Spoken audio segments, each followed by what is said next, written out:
Next, we need to allow the user to indicate job type they are searching for, whether it's full-time, part-time, or a contract.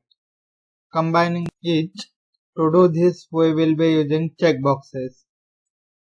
To create checkbox, let's go ahead and type the following code. Again, we will start with entering our label, job type.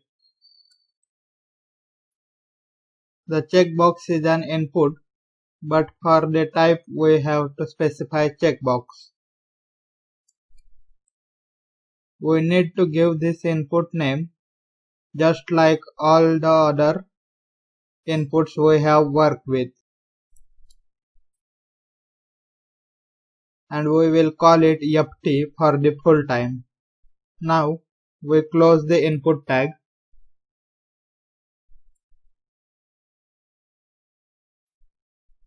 and we will just quite full time a text next to the checkbox so the user knows which option they are selecting.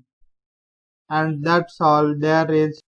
We just need to more because we have 3 checkboxes.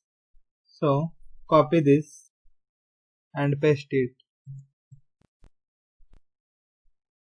and rename to this PT for the part-time,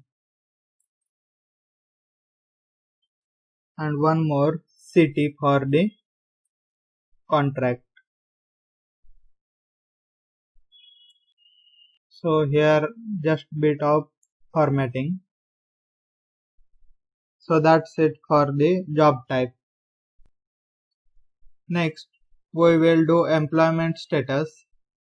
Employment status input are different than the job type, in that the radio buttons.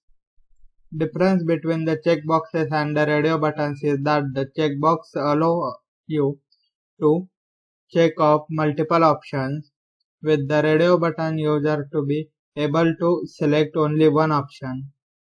So let's go ahead and enter our label, which is employment status.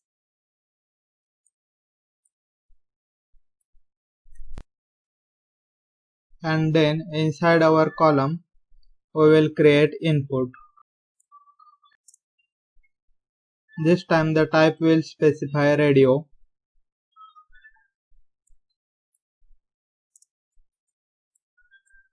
The name will be called it e-status, short for the employment status. And the value,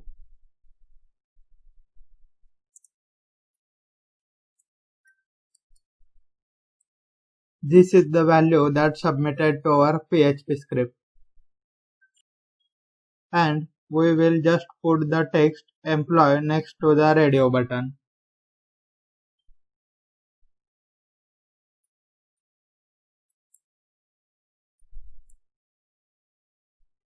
So once again the user does know which option they are selecting.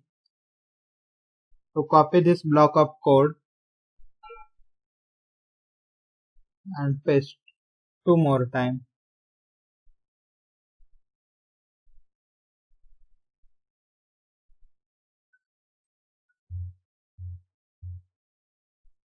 Unemployed,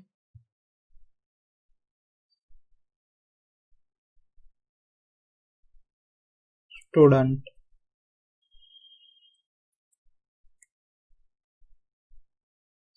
You will notice for checkboxes we gave each checkbox a unique name.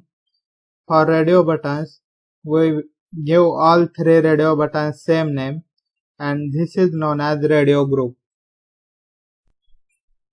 So now that we have our checkboxes and radio buttons created, we can save this file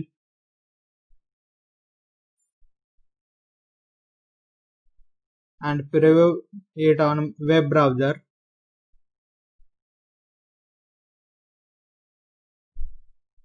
So that's what your form should look like up to until this point.